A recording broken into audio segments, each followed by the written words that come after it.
Hey everyone, my name is Pary. I'm an electrical engineer, and today we're going to be watching Batman Begins to see how accurate all the science and technology scenes in the movie really are.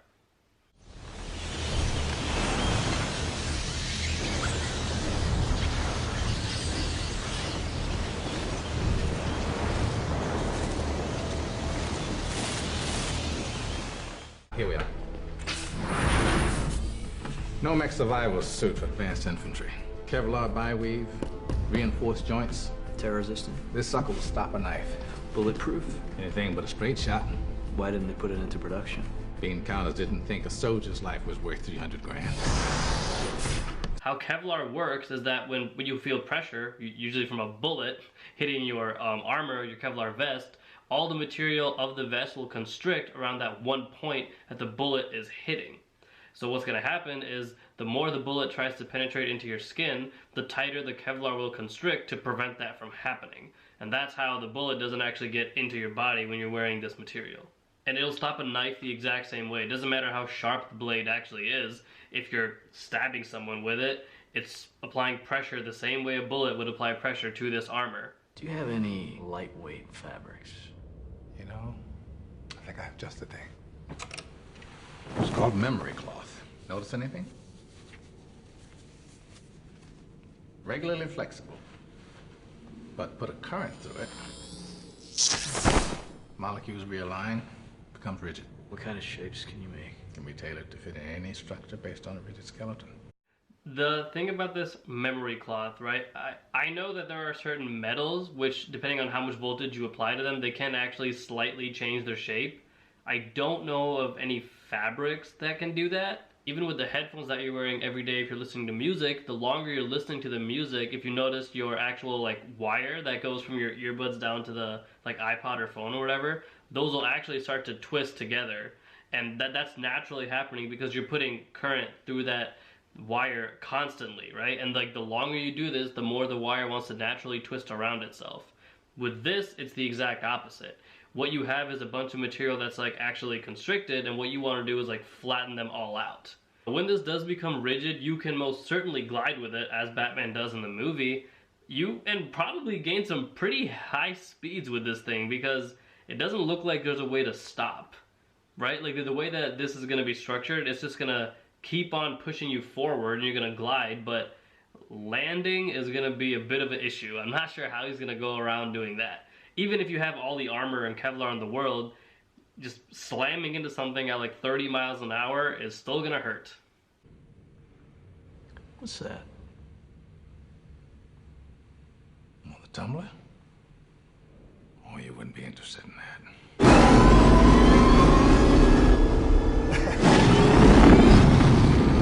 She was built as a bridging vehicle. During combat, two of these would jump over a river towing cables.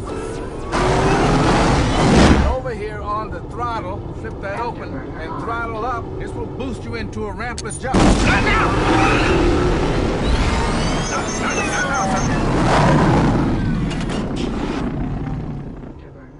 I'll tell you the coolest thing about this tumbler is it's absolutely real. And this exact machine has been on a bunch of different TV, not just in this movie in the Dark Knight trilogy, but I've seen it on that one show Jay Leno's Garage. He's actually driven this thing.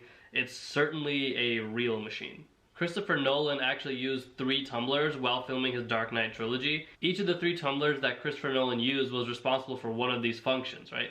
One of them will be able to do the rampless jump, and the other one would be able to shoot missiles, and the third one would be able to go at those high speeds on the street.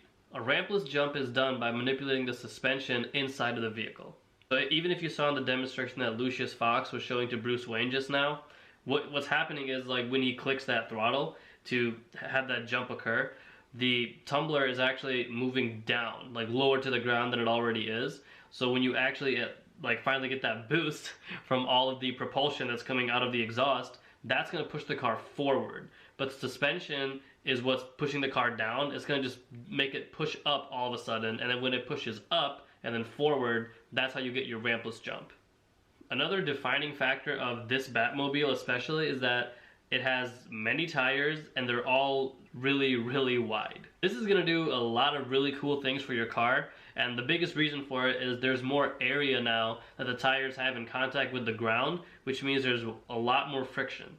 This means that the Tumbler can accelerate faster, it can brake smoother, and it can turn much easier than all the other cars around it. So when you see this Batmobile going back and forth in between these streets and outpacing all these cars, it's going to take a lot more fuel to do that because it's just, the vehicle has just such a huge mass compared to everything around it. And by brake smoother, I mean you would need less distance to actually move the car from like its regular speed to a complete stop.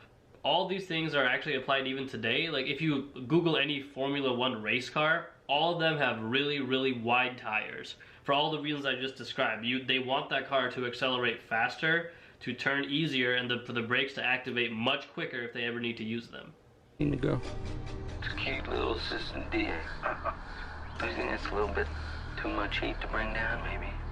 Even for this town. Never underestimate Gotham City. That earpiece that he was having, I don't have as much confidence in that to be able to pick up their conversation inside of a restaurant or wherever they are. I don't know if the sound quality will be that good, even if he is that close. But I'm not going to go so far as to say that a device like that is not possible. Surveillance technology is out of control with what people can do today. Even in the early 1990s, maybe even 1980s, there was a device developed that it looks like a megaphone. And basically what you're doing with it is you're pointing the megaphone on a piece of glass. And if people are talking on the other side of that glass, this kind of like, well, I'm saying megaphone, it looks like a megaphone, that's not actually what it is, but this device can pick up the small vibrations that someone's voice is emitting against the glass which they're sitting by. So you can actually just point this device at a piece of glass and you can hear the conversations of everyone inside of that room on the other side. So that's what I was saying, like what he's currently doing is just a nano version of what already exists. So I don't know if it exists today, but I would not be surprised. The ship was carrying a prototype weapon. It's a microwave emitter. It's designed for desert warfare, but it looks like somebody turned it on. It uses focused microwaves to vaporize the enemy's water supply.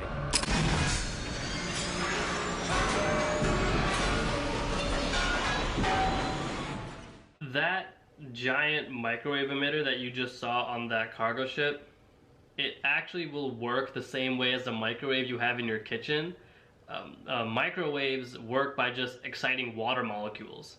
So that part is very much correct. Like a microwave emitter will be used to vaporize water. That's exactly what any microwave will do. You can actually make them powerful enough to just trigger the water in certain pipes and cause those pipes to burst. And one at that size, whatever power you're outputting, it very well might have the ability to do what was shown in this movie.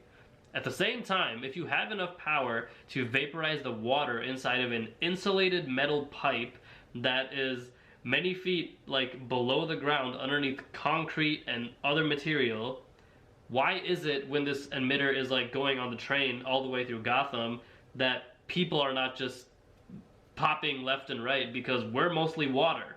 So if you have such a strong microwave emitter, it would not only get through that water that's deep underground under many layers of insulation, but it would probably just start causing people to explode left and right. Microwave emitters are also very directional, so there's really no need to actually put it in a train and then drive it all the way down to a Wayne Tower hub that has all the water supply in it. You can just set it to the point where you want, you can program an emitter to where you want it to go, and it can be launched over some pretty great distances, so you don't need to have it moving.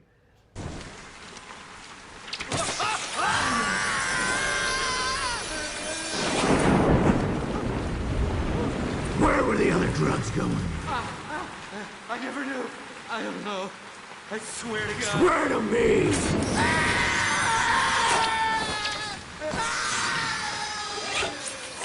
I don't know. I never knew. Wow. That's gotta be scary. The grapple gun that Batman uses is 80% legit. I mean, you can certainly just go like a hardware store and then buy some pretty strong line that can hold like 100 pounds.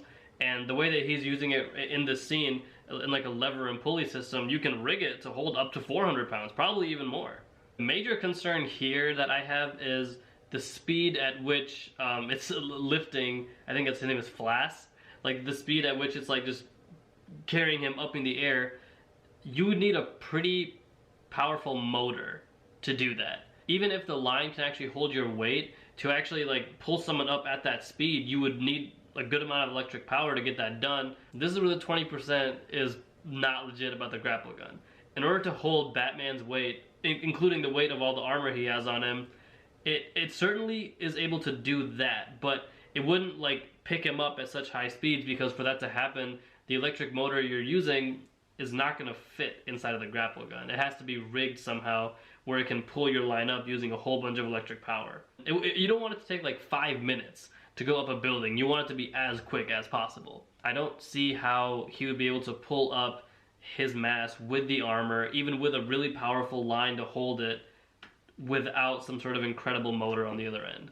Something else too that is probably not as much of an issue is that you need to, whenever you launch that grapple gun, it would have to hit and target that's able to be stable enough to support your weight in the first place. Like if you're shooting it and you just hit like a flagpole or something like that, you don't want that flagpole to break.